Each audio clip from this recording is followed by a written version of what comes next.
Fica conosco, Senhor. Senhor Jesus, sobre a terra de agora, ansiosa ainda, que a ciência domina, muitas ideias novas pela estrada, sonegam-te no mundo da presença divina. O homem superculto nas invenções geniais e nos feitos de vulto, experimenta. Entretanto, Senhor, por mais se lhe permite revelações dos céus, sem pausa e sem limite, ei-lo na indagação, em que não se contenta, projetando satélites no espaço e entesourando láureas de cultura. Nem por isso largou-se do tédio, do azedume, do cansaço, de alma triste e insegura. Toda a terra é um arsenal de máquinas potentes, sondas, computadores, investiga-se os mundos exteriores, conclama-se ao progresso todos os continentes, mas a guerra campeia. O cérebro sem fé incendeia e a violência se espalha mundo afora. Por isso, Jesus, que te pedimos, fica conosco em nossos vales, enquanto tantos gênios pairam em tantos altos sinos, brilhando sem saber onde os bens e os males. Conserva-nos a fé por luz acesa e ajuda-nos a ver na terrestre grandeza, com a bênção de amor em que nos guardas, as longas retaguardas dos irmãos despojados de esperança, a fim de socorrê-los em teu nome. Atenua, Senhor, a mágoa dessas vidas que a tristeza consome, na dor que não descansa. Ergue de novo os corações caídos em desesperação, a buscarem na cinza os ausentes queridos que a morte furtou em processo violento. Ajuda-nos a ver o sofrimento que o radar não percebe e o motor não consola.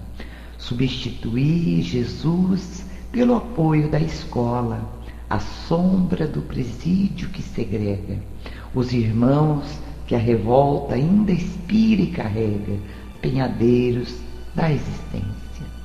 Fica conosco, Mestre, e faz-nos prover de auxílio e reconforto o sentimento amargo e semi-morto da multidão sem paz, a chorar e a sofrer, na fé que o teu amparo nos descerra.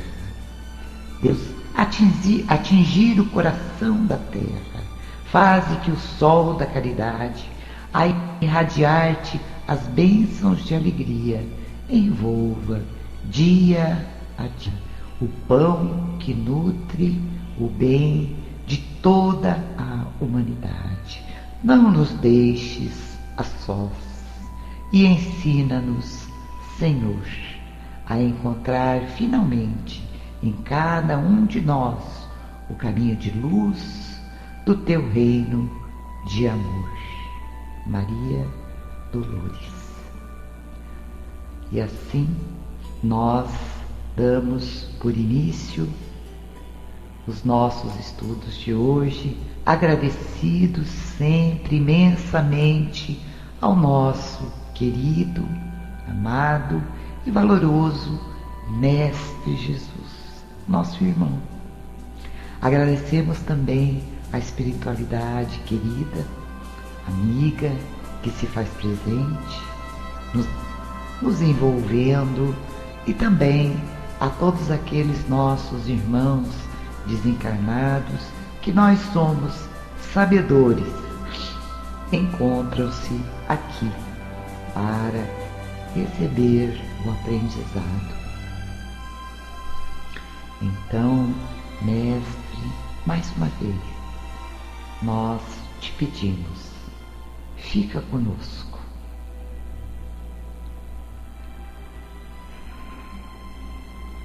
Graças a Deus. Que maravilha, né?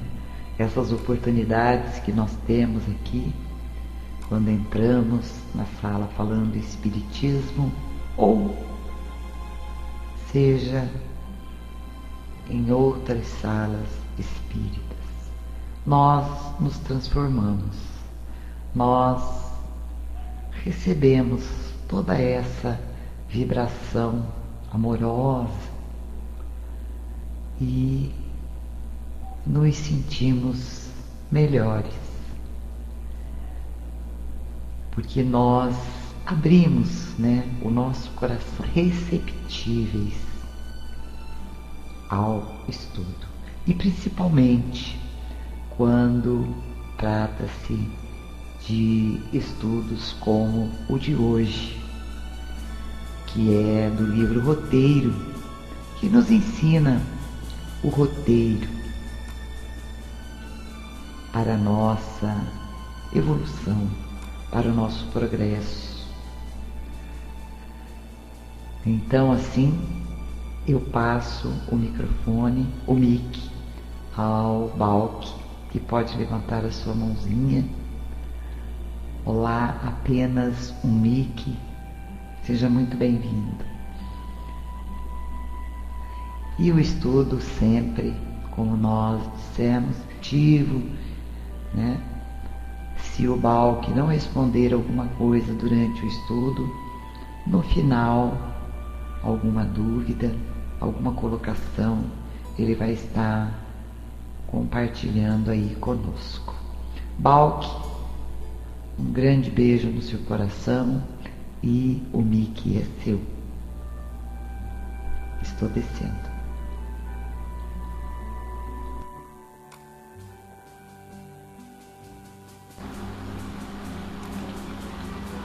Boa noite a todos, que Jesus nos abençoe. Obrigado, Xanri, obrigado pelo seu abraço.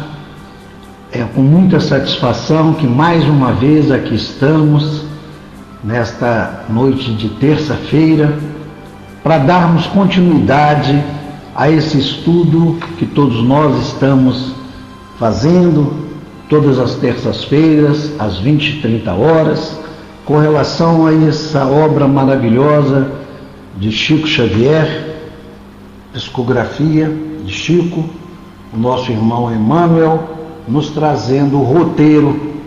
E nós vamos falar hoje no quarto tema, na senda evolutiva. E lá no dia, quantos milênios gastou a natureza divina, formação da máquina física em que a mente humana se exprime na Terra? O corpo é para o homem santuário real de manifestação, obra-prima de trabalho seletivo de todos os reinos em que a vida planetária se subdivide.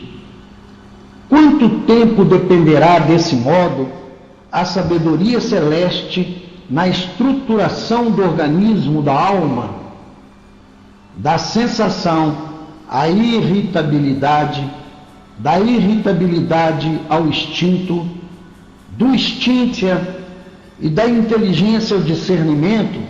Séculos e séculos correram incessantes. A evolução é fruto do tempo infinito. A morte da forma somática não modifica de imediato o espírito que lhe usufruiu a colaboração.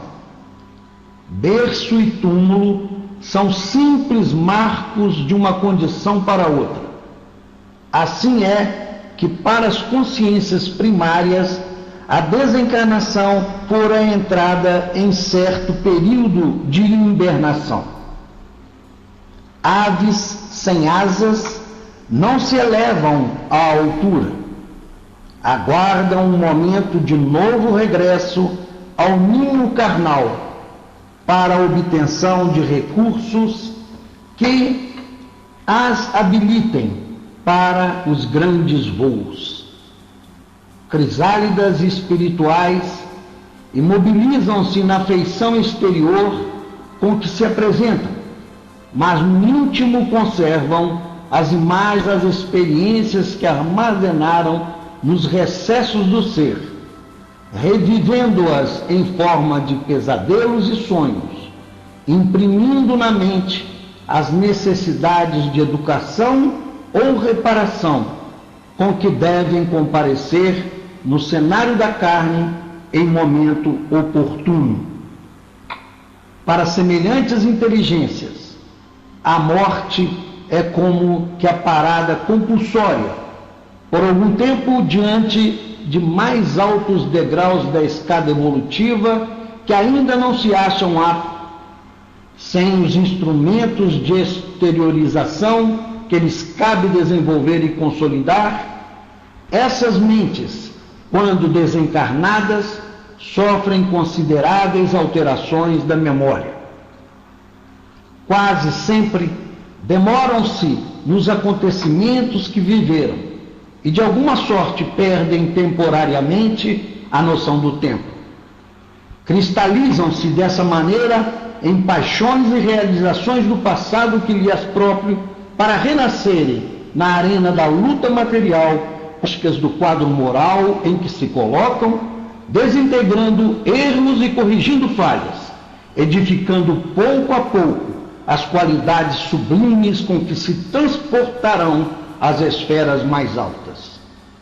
Em razão disso, os espíritos delinquentes ressurgem nas correntes da vida física, reproduzindo no patrimônio congenial as deficiências que adquiriram à face da lei. O malfeitor conservará consigo longo remorso por haver desequilibrado o curso do bem, pondo lamentável retardamento ao avanço espiritual que lhe diz respeito, e com essa perturbação represará na própria alma grande número de imagens que na zona mental dele mesmo se debilitarão mutuamente, inibindo por tempo indeterminado o acesso de elementos renovadores ao campo do próprio eu.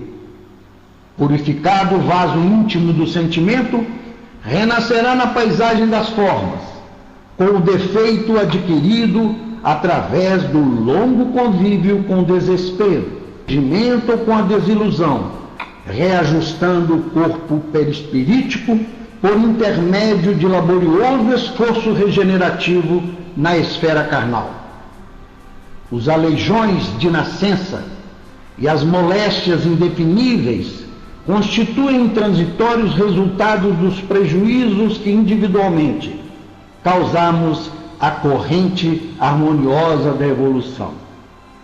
De átomo a átomo, organizam-se os corpos astronômicos dos mundos e da pequenina experiência em pequenina experiência, infinitamente repetidas, alarga-se-nos o poder da mente e sublimando-se-nos as manifestações da alma que no escoar das eras imensuráveis cresce no conhecimento e aprimora-se na virtude, estruturando pacientemente no seio do espaço e do tempo o veículo glorioso com que escalaremos um dia os impérios deslumbrantes da beleza imortal.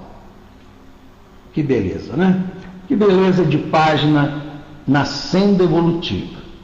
Nós, se não houvesse a necessidade da reencarnação, como seria possível nós termos a chance dessa evolução, de construirmos essa senda evolutiva? Então, agora que nós já sabemos que é necessário encarnar, viver em um corpo físico, para que nós possamos evoluir, resta então a nós estudarmos o porquê de nós necessitarmos de viver o físico, mais de uma vez. Então, uma pergunta que ora se coloca é: qual a necessidade da reencarnação? Uma vez que nós acreditamos, né, serem as leis de Deus soberanamente justas, nós somos forçados a admitir que fomos todos, nós, sem exceção, nós fomos criados no mesmo estágio inicial, né? Isto é, da mesma matriz, ignorantes e dotados do mesmo potencial evolutivo, né? Das mesmas possibilidades que nos levará um dia à perfeição. Concordam comigo? Boa noite, Pedrinho, seja bem-vindo. Então, imaginar que um de nós possa ser privilegiado, ter sido criado sábio, né? Ter sido mais belo e saudável do que um outro, né? O deficiente, o feio, doente, que possa ter sido criado caridoso, gentil, e o outro perverso e violento, né? Então, admitir essas possibilidades é nós negarmos a justiça nas leis divinas, né? O que equivaleria aí a negar a própria divindade, né? Então, dizemos isso com muita segurança, pois não pode Deus ser menos justo que o homem. Se mesmo nós, humanos, ainda tão atrasados, nós temos justas as competições esportivas, por exemplo, né? Nós separamos cada desporto em classes e categorias, né? De acordo com as habilidades atingidas, né? Pelos participantes. Como que nós poderíamos esperar de Deus uma menor justiça? Privilegiando uns e prejudicando outros, e isso se tornando até uma disputa desigual. Então, desse modo, nós não temos como negar que os criados iguais, e todos nós temos o mesmo destino. Boa noite, Cíntia. Seja bem-vindo, meu irmão. Que bom você aqui estar. Então, resta aqui uma questão. Será possível a um de nós evoluir do estado de simplicidade e ignorância completas ao de perfeição moral e intelectual em uma só existência? Será que seria possível? As evidências que nós obtemos até hoje pelos paleontólogos, né, eles nos revelam que a espécie humana, né, surgiu há aproximadamente 2,5 milhões de anos. Provavelmente isso aconteceu lá no continente africano. Então, mesmo se nós admitirmos o que não corresponde à realidade, né, que iniciamos nossa jornada no reino hominal, o bom senso e o simples raciocínio nos levam a concluir pela total impossibilidade de um ser humano, no estágio deste homem primitivo, que sequer o fogo sabia fazer, poder passar de um moderno gênio da ciência, capaz do átomo em uma única existência, né? Mesmo que fosse ela aí, essa existência de 50, 70, 100, ou até mesmo, sei lá, 1000 anos, nem mesmo assim nós poderíamos evoluir a tal ponto de chegarmos a desvendar todos essa sabedoria, né? Esse conhecimento que a vida nos traça, não é? Então, vejam bem, então a gente supor que aquele homo habilis, né, viveu lá uma única vida, é negar a premissa de que todo ser humano é fadado à perfeição. Nem necessitamos ir tão longe no passado. Vamos olhar quanto tempo ainda nos falta para chegarmos ao estágio, por exemplo, de um Gandhi, né?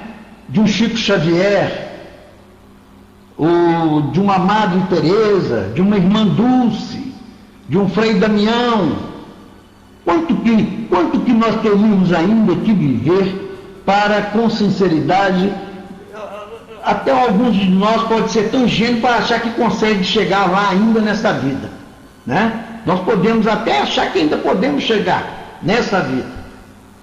Olha, gente, não.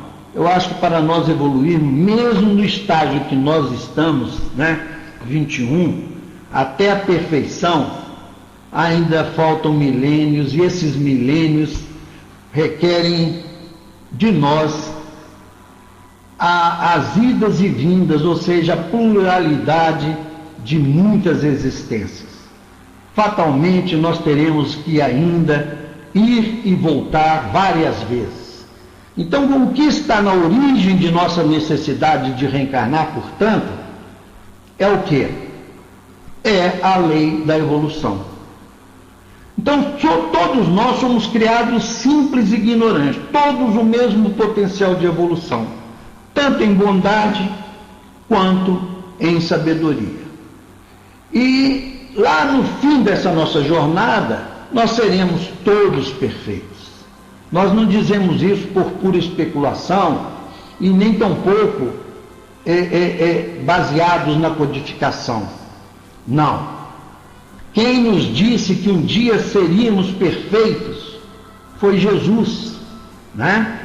Jesus é que diz quando ele nos exortou lá, dizendo que em Mateus, portanto, sejam perfeitos do Pai de vocês que está no céu.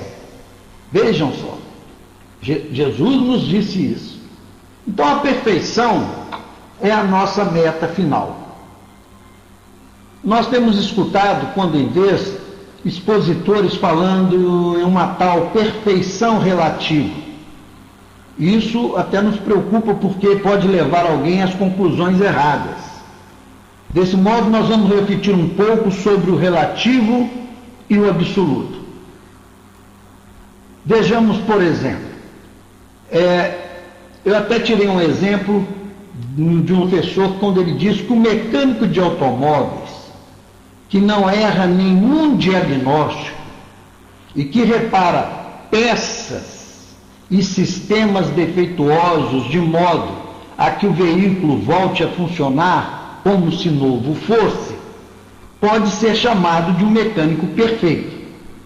O engenheiro civil, que não erra nenhum cálculo, não esquece nenhuma especificação e tudo faz em conformidade com os melhores critérios de projeto, pode ser entendido como um engenheiro civil. O aluno que domina todas as matérias do ensino fundamental e ao qual se pode fazer qualquer pergunta desse ciclo acadêmico, sem que ele erre a resposta, ele pode ser chamado de aluno perfeito do ensino fundamental. No entanto, se nós pedirmos ao mecânico de automóveis perfeito que ele conserte um avião, ao engenheiro civil perfeito que ele projete um circuito eletrônico, ou ao aluno fundamental que nos responda uma questão do ensino médio, todos eles fracassarão na resposta à nossa solicitação.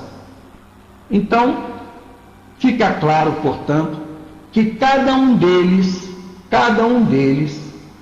é perfeito em relação ao outro. Isso é o que se chama de perfeição relativa. Vejam bem, isso é a perfeição relativa. Nós sabemos aquilo que nós estudamos e não mais, então nós precisamos estudar. Por isso, o amai-vos e instruí-vos, tão dito pelo Espírito de verdade, que nos leva, e vamos ter essa perfeição relativa sim, ou absoluta. No espírito que tem aprendido o que pode ser aprendido junto à humanidade terrestre, esse pode ser dito perfeito relativamente à humanidade terrestre.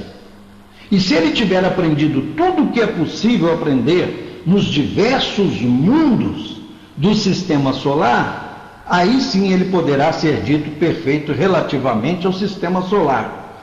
É assim que nós iremos evoluir, superando cada estágio associado a cada mundo, quando pensarmos e agirmos com a perfeição relativa a cada um.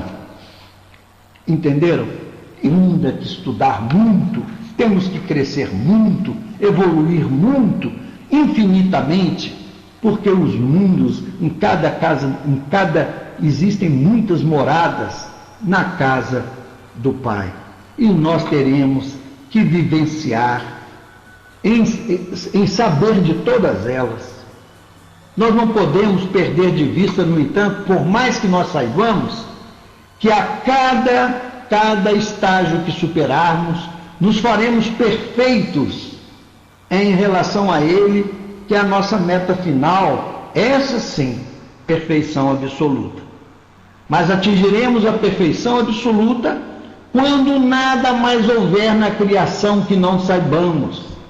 Quando tudo o que pensarmos ou fizermos em qualquer parte de qualquer universo esteja em exata concordância com as leis de Deus.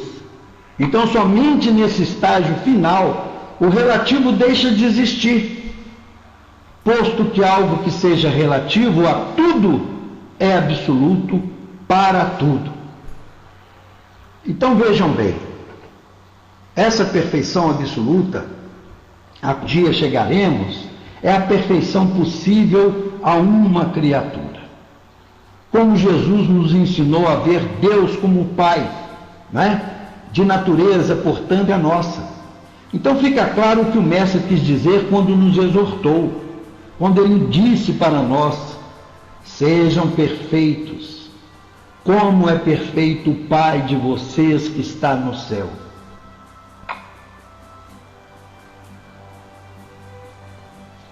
Entendendo Deus como a inteligência suprema, causa primária de todas as coisas, no entanto, facilmente depreenderemos que não se pode comparar uma criatura com Deus.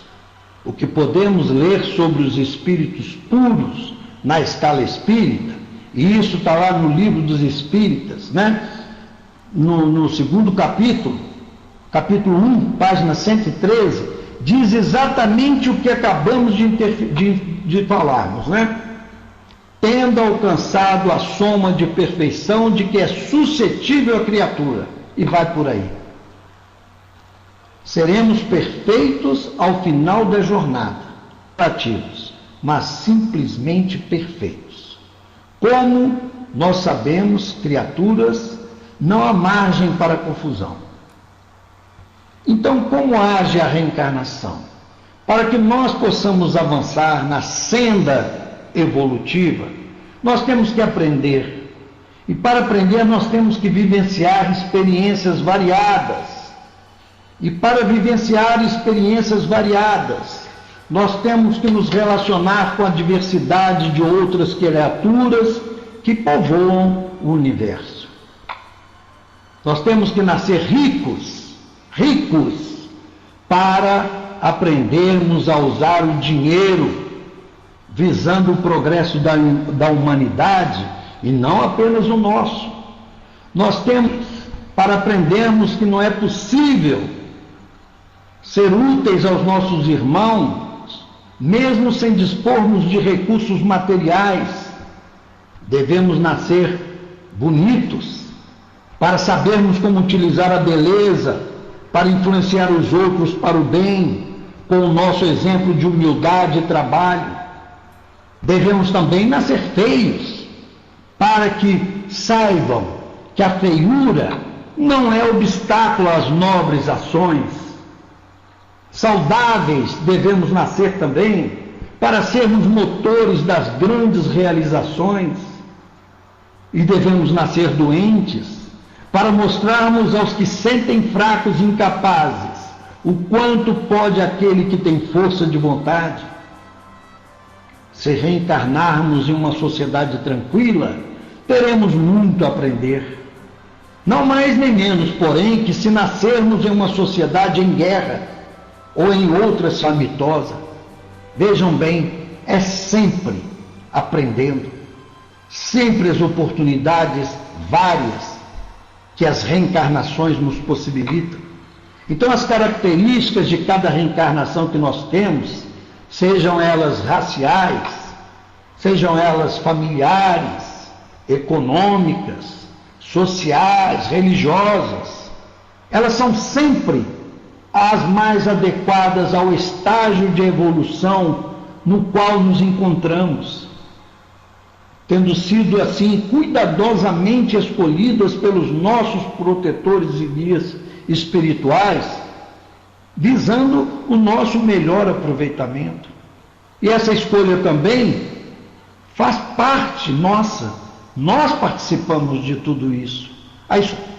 Nós projetamos o nosso futuro baseados no nosso passado que necessitamos aprender. Então, os espíritos, eles evoluem através das sucessivas vidas na carne, né? E por força dessa lei da causalidade, todas as ações cometidas por eles contrárias às leis da natureza vão fazer com que nós vivenciemos em momentos posteriores situações onde nós teremos oportunidade de reparar os nossos erros. Então são as chamadas expiações. Então essas oportunidades são incontáveis, de modo a respeitar tanto a lei da causalidade quanto. Então, desse modo, se uma situação de vida destinada a oferecer ao espírito uma oportunidade nova de reparar um erro não é aproveitada, vai surgir outra e mais outra, né? A sucessão aí é interminável, até que a diretriz da lei seja cumprida e essa estabelecida. Então, outro tipo de experiência que os espíritos vivenciam durante sua evolução são as chamadas provas. Isto é, situações não antes vividas ainda por eles terão que aplicar a sabedoria e a bondade adquiridas até então para mostrar estarem em condição de aproveitar as lições nelas contidas. Sejam provas, sejam expiações, as experiências que nós vivemos são, antes de tudo, meus amigos, lições que nós temos que aprender. Então, sempre que um método utilizado não funcionou, um novo método de ensino é aplicado, lições sejam aprendidas. Nisso tudo a gente vê o seguinte: não existe pecado, não existe punição. A percepção das leis de Deus é um resquício dos ensinamentos que nós tivemos quando seguimos outras religiões. O que existe é o aprendizado contínuo nos caminhos da evolução incessante. É como se Deus tivesse uma rede escolar, a rede escolar de Deus. Então, o mestre dos mestres, ele costumava utilizar-se de acontecimentos do dia a dia, comportamentos sociais, personagens para, por meio assim de paralelos ou alegorias, ele tornava a realidade espiritual compreensível ao povo daquela época. Então ele usava o mesmo método que Jesus usava, Nós vamos aprofundar o nosso entendimento da necessidade da reencarnação, pensando na instituição escolar humana, como fez o Allan Kardec, o nosso codificador, Antes de realizar o nosso intento, porém, nós vamos primeiramente pensar, vamos ver algumas questões lá do Livro dos Espíritos que nos ajudarão a montar o nosso paralelo. Então vamos ver, por exemplo, na pergunta 172, quando Kardec diz: as nossas diversas existências corporais se verificam todas na Terra? É a pergunta que Kardec faz aos espíritos. E os espíritos respondem Não. Vivemos-las em diferentes mundos. As que aqui passamos não são as primeiras nem as últimas. São, porém, das mais materiais e das mais distantes da perfeição. Também na 177, Kardec pergunta: para chegar à perfeição e à suprema felicidade, destino final de todos os homens, tem um espírito que passar pelos mundos existentes no universo? E os espíritos respondem: não, porquanto muitos são os mundos correspondentes a cada grau da respectiva escala, e o espírito, saindo de um deles, nenhuma coisa nova aprenderia nos outros do mesmo grau. E aí vem a outra pergunta: como se explica então a pluralidade de suas existências em um mesmo globo? E vem a resposta: de cada vez poderá ocupar posição diferente das anteriores, e nessas diversas posições se lhe deparam outras tantas ocasiões de adquirir experiência. Vamos então, todos nós sabemos que até a criança chegar à universidade há um longo caminho a percorrer, e que ao longo desse caminho ela pode passar por diferentes instituições. O universo pode ser visto assim, dessa forma, como uma imensa rede escolar dirigida por Deus, através de suas leis sábias e imutáveis. O dono dessa rede é infinitamente tolerante, ele é justo e amoroso, e ele não aceita nenhum outro resultado que não a formatura com louvor de todos os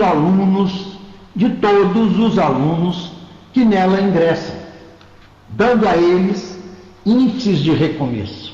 Vejam que misericórdia, vejam que beleza.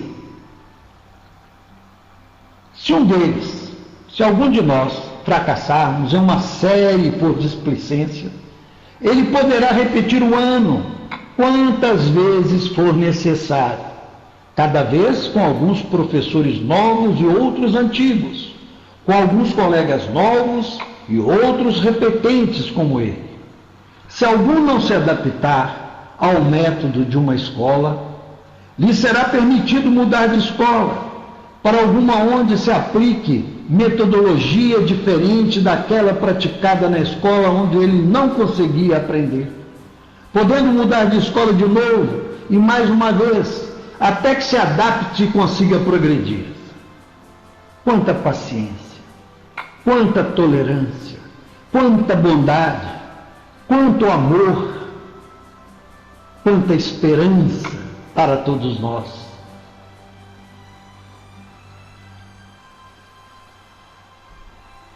Então, meus amigos, a gente nota que as principais diferenças, entre esse modelo e as instituições humanas são o fato de um aluno ser jamais expulso, da rede escolar de Deus, porque aqui não se pode repetir o ano, E eu estudei num colégio, por exemplo, que não podia repetir o ano.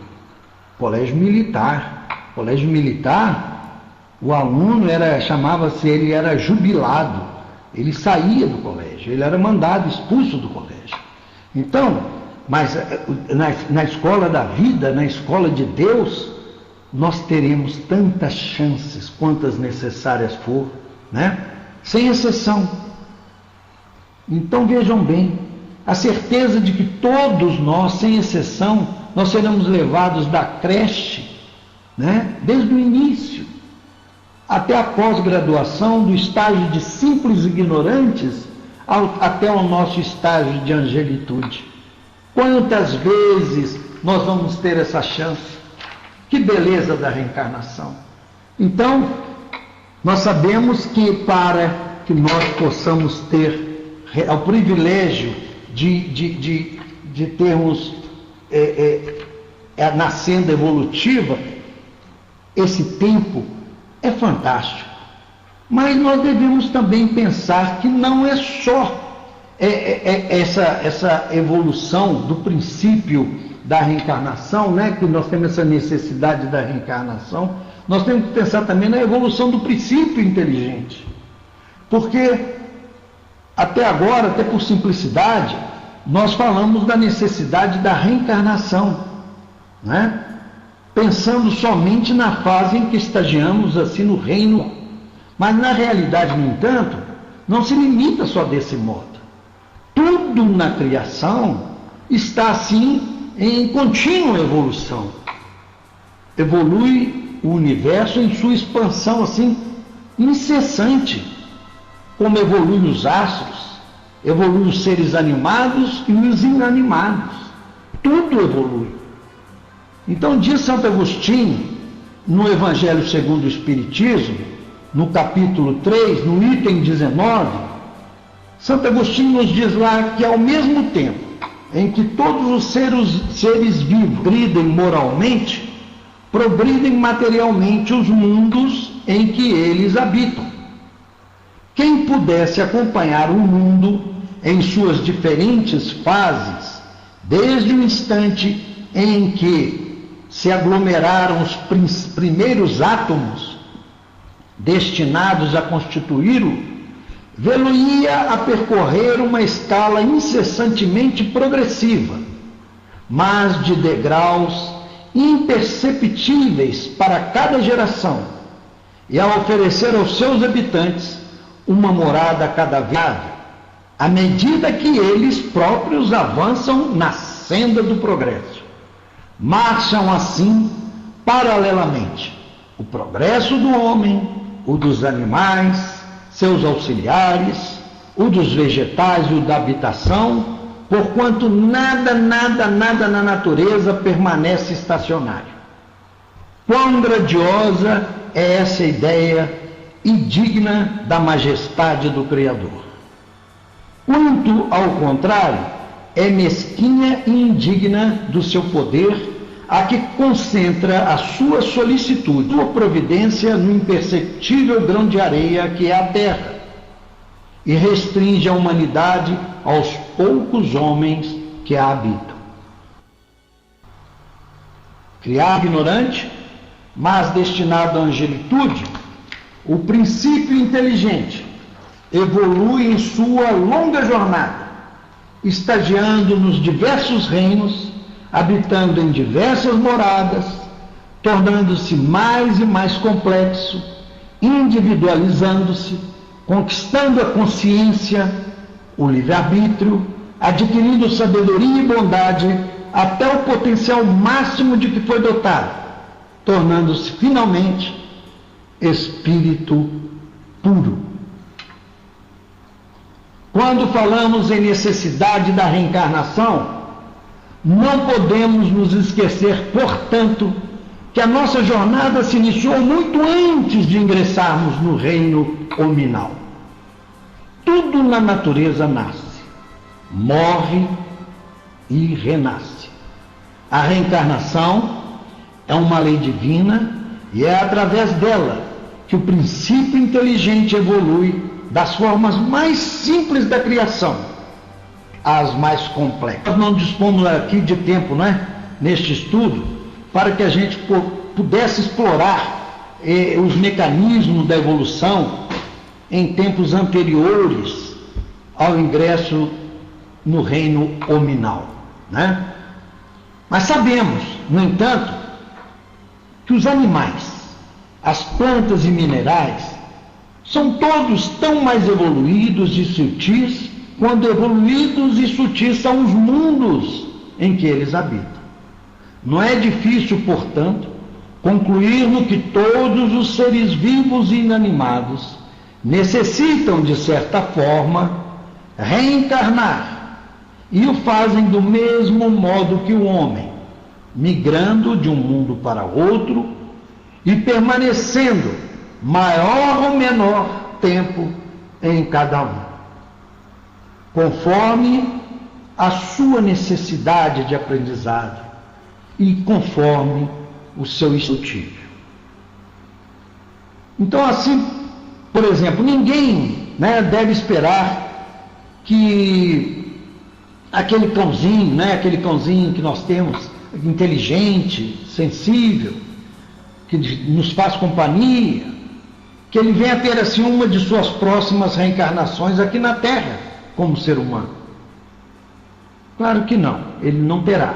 Primeiro, sua alma, terá de estagiar em diversos outros mundos, adquirindo raciocínio mais elaborado e desenvolvendo suas emoções, até que sua consciência desperte em plenitude e ele possa, dotado do livre-arbítrio e responsabilidade, interagir de igual para igual com outros seres do reino hominal. Então, o ápice de sua evolução como membro do reino animal vai se dar, portanto, provavelmente, em um mundo ditoso e não em nosso planeta de provas e expiações. Do mesmo modo, o seu ingresso no reino nominal se dará em um mundo primitivo, tampouco ocorrendo no nosso orbe. Então, se aquela alma, hoje no estágio de um cãozinho, um dia alcançar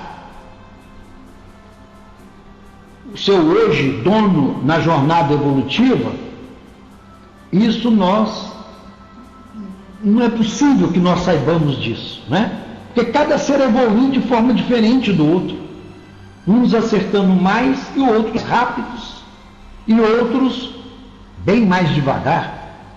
Então, aquele que hoje aprende de repente alguma coisa comigo, ele poderá amanhã ser o meu professor e vice-versa, exatamente porquanto nós somos igualmente filhos, Então fomos criados. Essa é a conclusão que nós vamos chegar.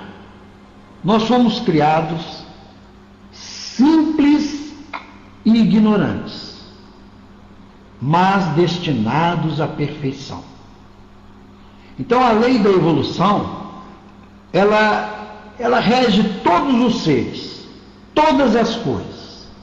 Para que o princípio inteligente possa evoluir, ele necessita ingressar na matéria, e interagir com ela. Então, o percurso evolutivo que é traçado do átomo ao anjo, ao arcanjo, ele é imenso. É impossível de ser percorrido em uma única existência. Não há essa possibilidade. Mesmo se nós vivêssemos 1000 anos aqui na Terra, não seria possível. Nós estamos talvez a meio caminho na senda evolutiva. Se por um lado nós sabemos ainda que estamos longe, muito longe da perfeição, muito longe também estamos dos seres mais simples do planeta. Então, conquistas já assim importantes nós já fizemos, e tendo-as feito, é mistério que nós saibamos fazer delas o melhor uso. Olha só, gente, a quem muito se der, muito será pedido. Nós possuímos consciência moral, raciocínio maduro, e nós sabemos que somos dotados do livre-arbítrio. Principalmente nós que aqui estamos nessa sala, nós que viemos estudando. Há quanto tempo eu encontro com a Xanri, com a Rô, com Tico e Teco? Quanto tempo nós encontramos aqui, Pedrinho?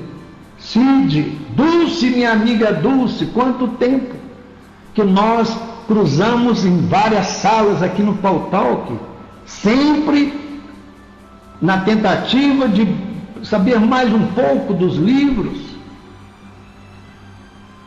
Hein, Sil? Portanto, tanto quanto nos seja possível, nós temos que nos empenharmos bastante na reforma íntima, Nós temos que buscar a cada dia sermos uma pessoa melhor que fomos ontem. Então, ao final de cada dia, ao término de cada ação nossa, comentário, nós saibamos nos calar e refletir principalmente sobre o que dissemos, sobre o que pensamos, sobre o que fizemos. Então nós vamos analisar continuamente nossos pensamentos, as nossas palavras, as nossas obras. Vamos disciplinar a nossa conduta para que possamos torná-la uma conduta verdadeiramente espírita, ou seja, uma conduta verdadeiramente cristã. Nós não devemos pensar que a evolução é uma corrida de obstáculos.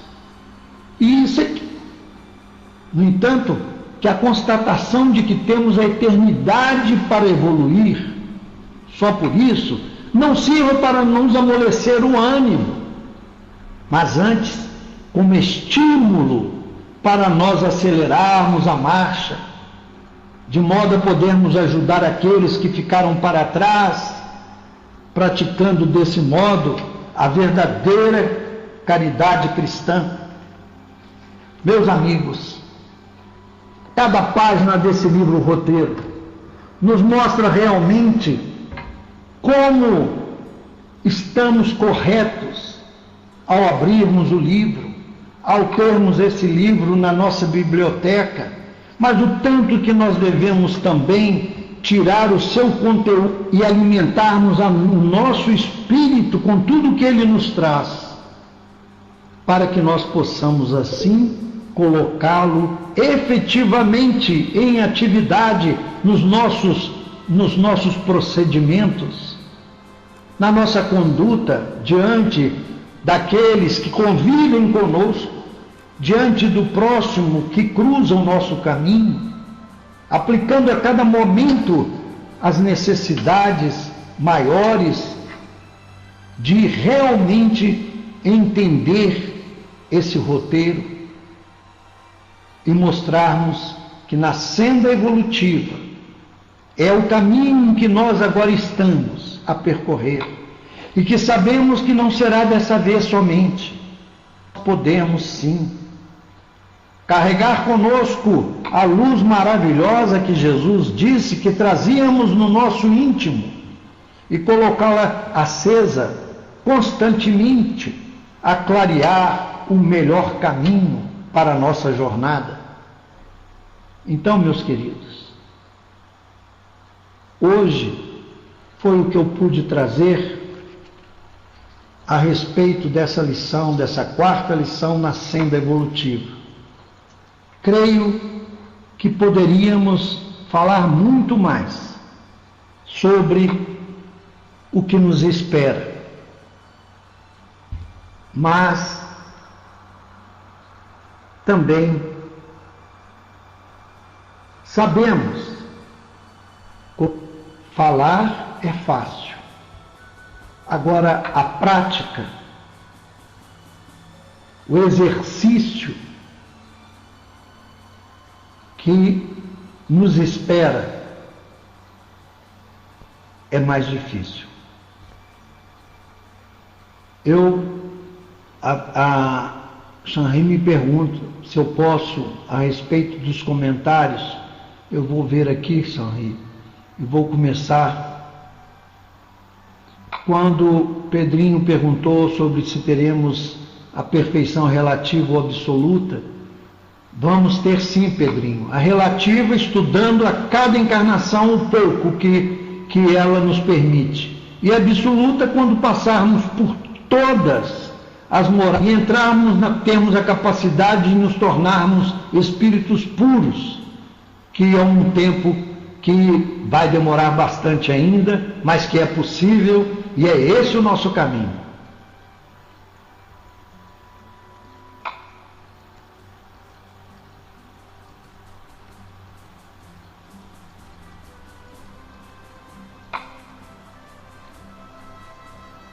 Aqui diz aqui que nós devemos investir sim em nossas virtudes, não é?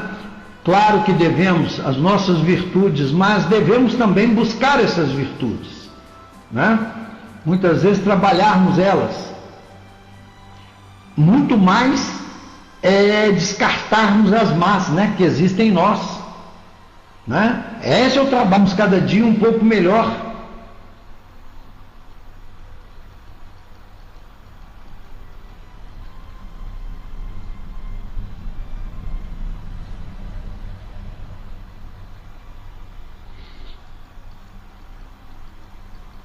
Eu estou lendo aqui todas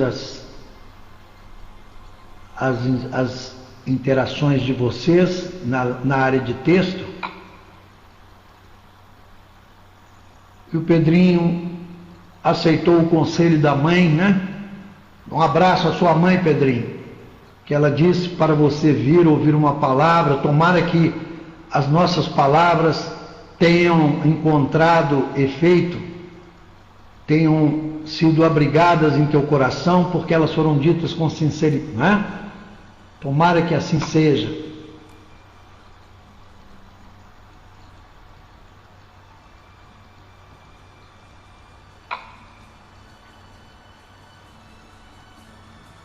Bem, então, dito isto, espero, Xanri, que Pedrinho, grandes explanações, é a minha ignorância. Não, Pedrinho, nós todos estamos a caminho. Todos nós. Uns sabem um pouco mais, né? Outro menos, mas na verdade é que hoje todos nós pouco sabemos. Sim, mas muito alegres, pois ontem sabíamos menos, né? Portanto, meus amigos, esse foi o nosso trabalho.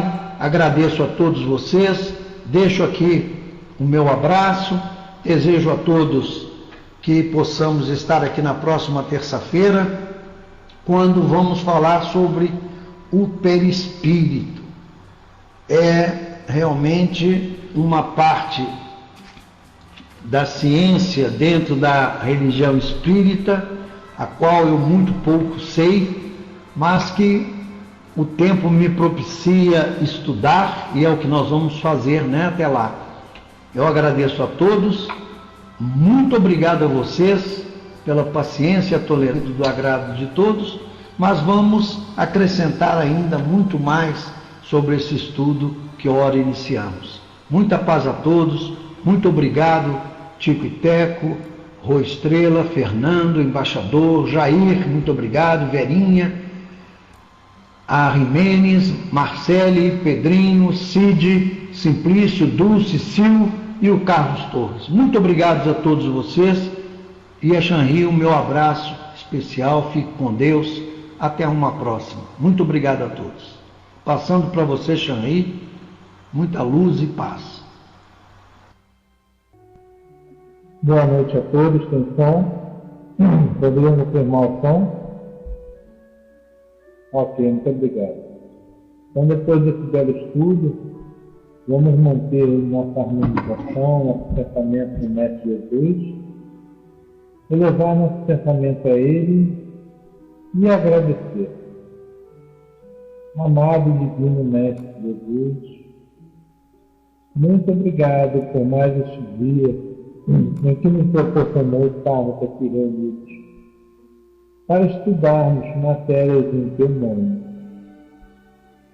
Obrigado, amado Mestre, por estar sempre velando, mesmo tendo o nosso livre-arbítrio, as suas emanações de paz, de luz e sabedoria são muito importantes para nós.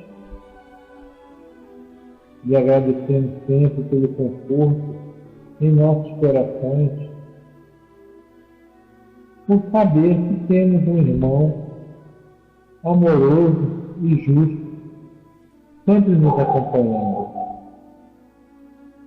acompanhando os enfermos, acompanhando aqueles que estão em seu caminho, passado há milênios e milênios, procurando a evolução, seja ela lenta, seja ela rápida, mas procurando sempre a evolução. Pedimos, amado Mestre, que aproveite a nossa energia e forme em volta do nosso planeta uma egrégora branca, bem forte, bem densa, que vai proteger o nosso planeta de todas as forças do mal que nele queiram entrar, tentar esclarecer as que já existem dentro dele. E agradecemos, amado Mestre, por sempre estar conosco, por sempre nos amar assim como já te agradecemos. Por isso, mais uma vez estamos aqui, para lhe agradecer a tua presença e a autorização dos irmãos espirituais que vêm sempre estudar aqui conosco. Por isso, em nosso nome, em nome dos amigos espirituais aqui conosco, em nome dos mentores da sala, só temos uma coisa a lhe falar, amado Mestre. Muito obrigado. E um pedido. Continue nos amando como sempre nos amou. Que assim seja, graças e graças a Deus.